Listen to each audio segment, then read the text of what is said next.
Hey folks, this is JR with DIY Prepper. Welcome to the channel.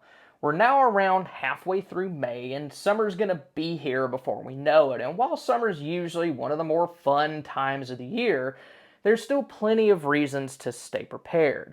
Extreme heat, for example, can cause serious issues for the power grid. High temperatures can put additional strain on certain types of equipment at the exact same time that demand's going to be through the roof as people are desperately trying to cool their homes.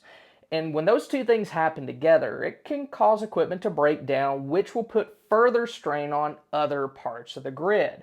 That's why many utility companies choose to do rolling blackouts or brownouts during the summer months. They know that either they don't have the ability to produce the power necessary or that equipment could get damaged if they try to push it. So they just go ahead and shut parts of it down to prevent further damage. Another issue that comes with that heat is dry conditions that could spark wildfires.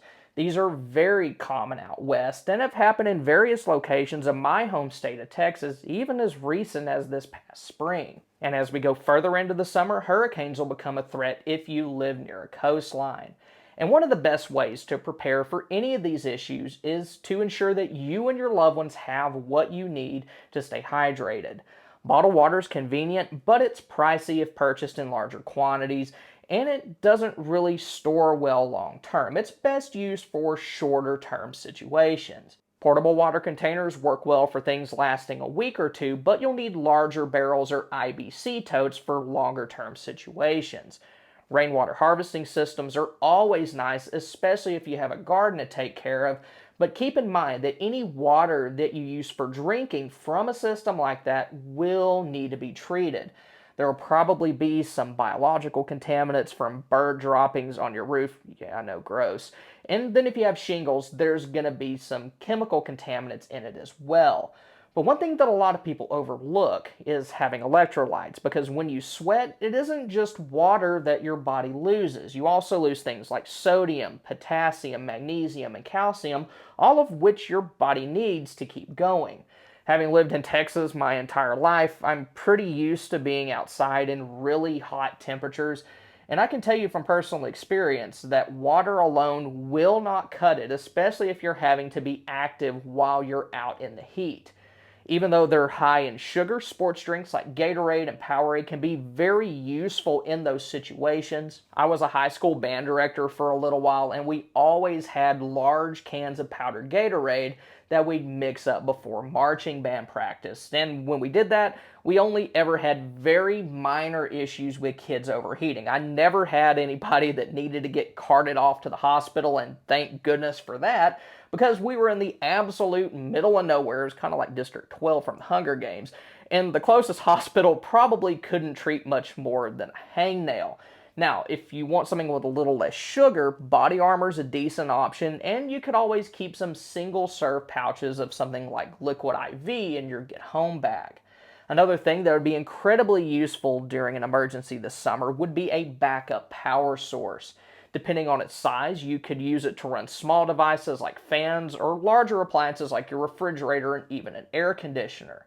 A few months ago, EcoFlow sent me their new Delta Pro Ultra and Smart Home Panel 2 to test out. I did a full review on it shortly after I received it, but since then I've been able to do more testing with it and gain some real-world experience on how it could be used.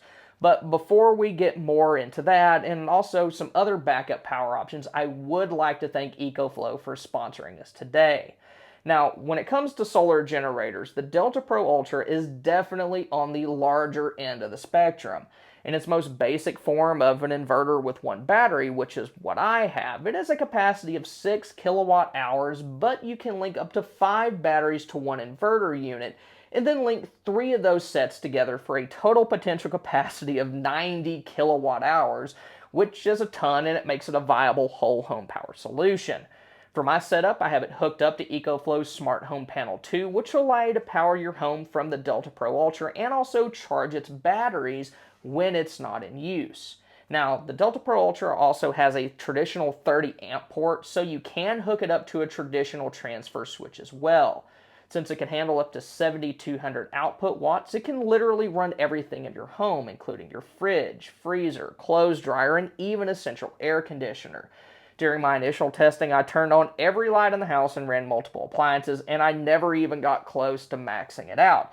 So, between its large capacity and its powerful inverter, you should be able to run anything that you would need to during a summer power outage. But probably my favorite part of the system, though, is that you can set it and forget it. When you lose power, the Smart Home Panel 2 will automatically switch over to battery power, and if you have EPS mode activated, it'll do that in 20 milliseconds. During my testing, it was so fast that my wireless router didn't even need to reset.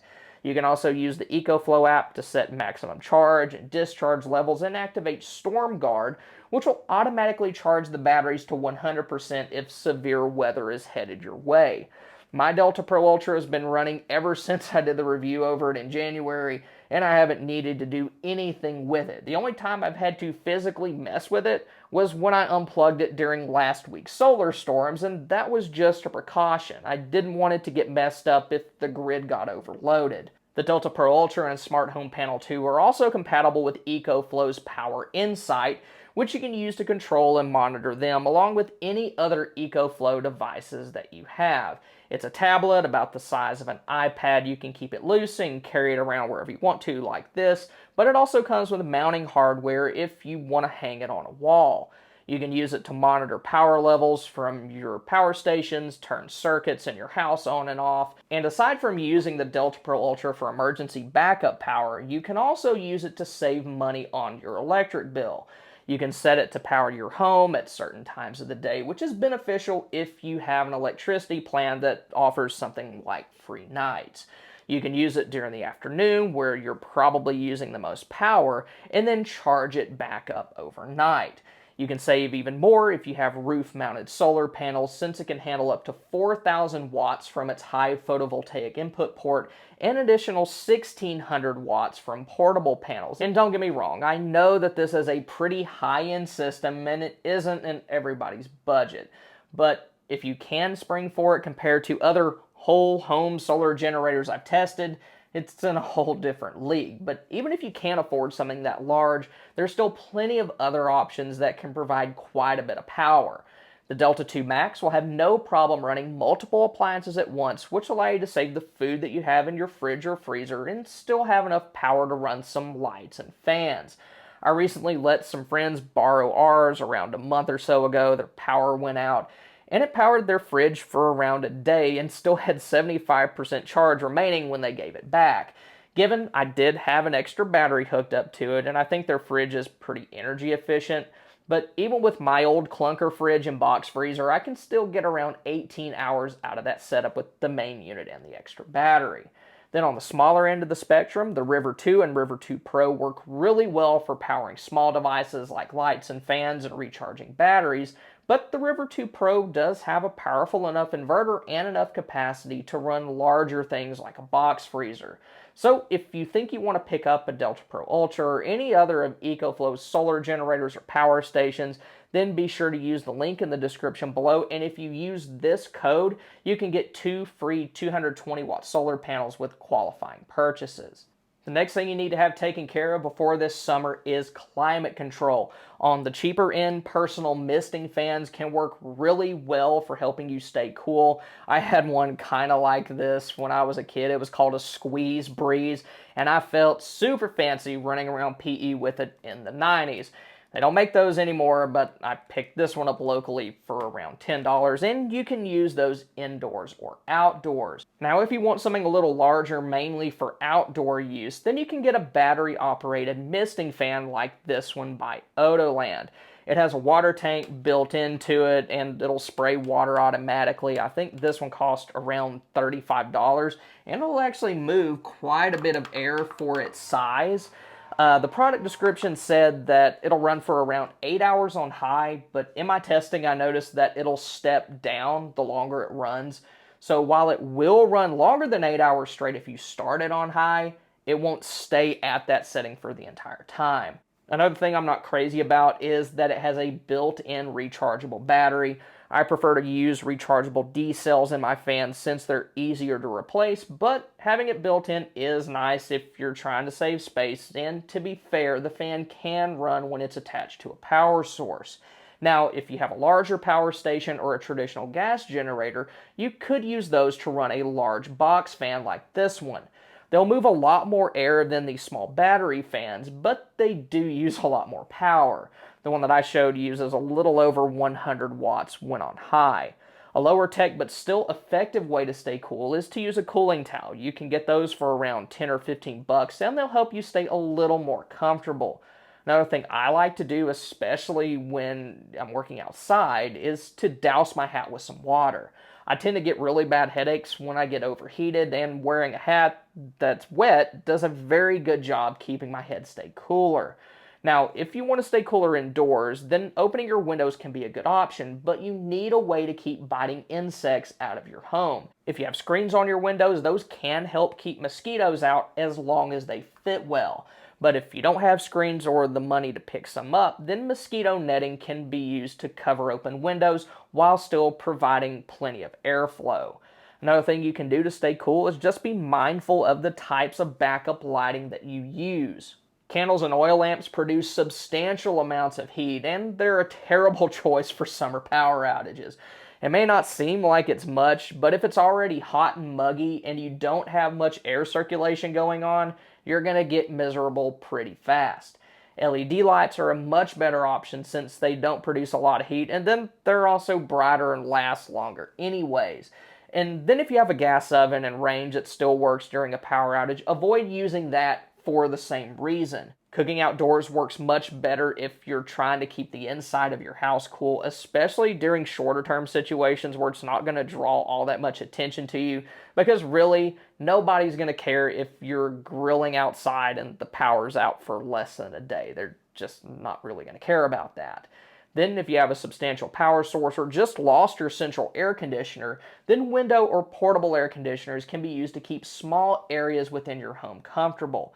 Earlier in the video, I mentioned that the Delta Pro Ultra can power a central air conditioner, and it can, but unless you have multiple batteries and solar panels, you're going to run through its capacity very quickly. Window air conditioners like this one only pull around 500 watts, which is significantly less than a central system, meaning that you're going to be able to run it for a much longer period of time. We used that one several years back when we had an issue with our main air conditioner. We still had power, so we just set it up in our bedroom and then tried to stay in there as much as possible.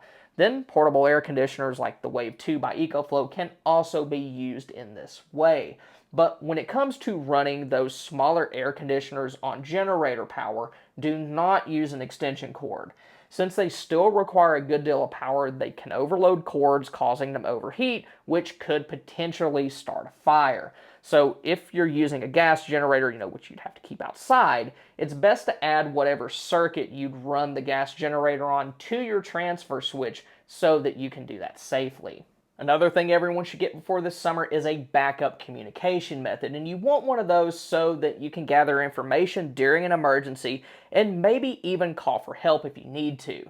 This past February, many of us experienced a widespread cellular outage, and it was a great reminder of how fragile our communication systems are and how dependent we are on them. And unfortunately, many things that we could deal with this summer, like wildfires and hurricanes, could knock those offline by damaging their infrastructure. The most basic backup communication method is a small emergency radio like this one. This is a Midland ER310, and I've shown it in several of my videos. It'll pick up AM, FM, and NOAA frequencies, but one important thing that it cannot do is transmit.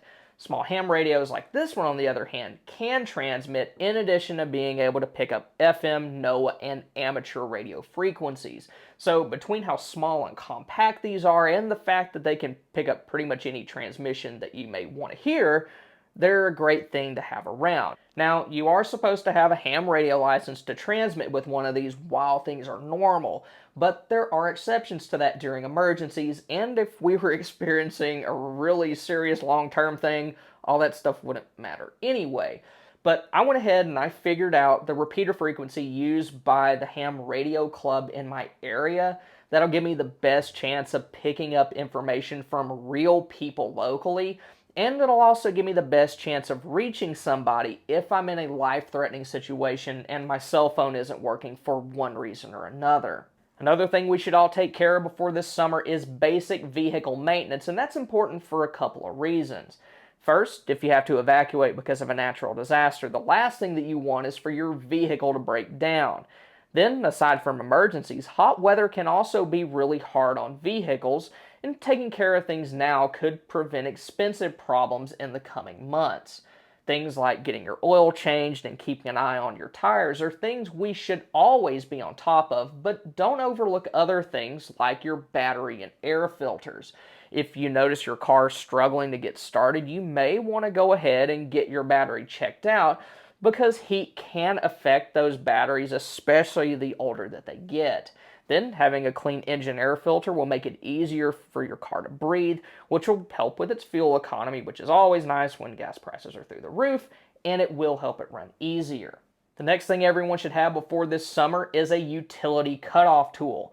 One like this can be used to turn off your water and gas, and it can also be used for light prying and digging. The main advantages of a tool like this are that it's multifunction and it won't spark. Sparking is really only a problem if you're messing with a gas meter, and many people are recommending to not turn off your gas now, but instead just worry about your water. You'll see conflicting information about that, so just do your own research and make your own decision about that. My biggest gripe about tools like this is that they probably won't be very durable. You can tell just by looking at it that this is nothing more than pop metal that's been cast into this shape using a mold. You're probably not going to be able to put much strain on it before it bends or breaks. For my water shutoff tool, I prefer something like this since it's more heavy duty, and I could also use a wrench on it for more torque if I needed to. Then one more thing that everyone should have taken care of before this summer is working out a backup plan, because there's absolutely no reason that you should suffer in a hot house if you can avoid it. Try to work out an agreement with a family member or a friend that if you lose power, you can stay with them, and if they lose power, then they can stay with you. If you live in a coastal area that could experience hurricanes or a nicer area that's prone to wildfires, then you may want to consider offering a room in your home to that person so that they can take a vacation there in exchange for them letting you stay at their home during an emergency. Given everybody's situation's different, but try to figure out a backup plan that'll work out for you. And of course, there's other things that you may want to have during an emergency or disaster. So if you want to see the 10 most important kinds of items to have, then click here. Or if you want to take a look at my family's complete disaster energy plan, then click here. Once again, I'd like to thank EcoFlow for sponsoring us today. Thank y'all for stopping by. Y'all have a good one.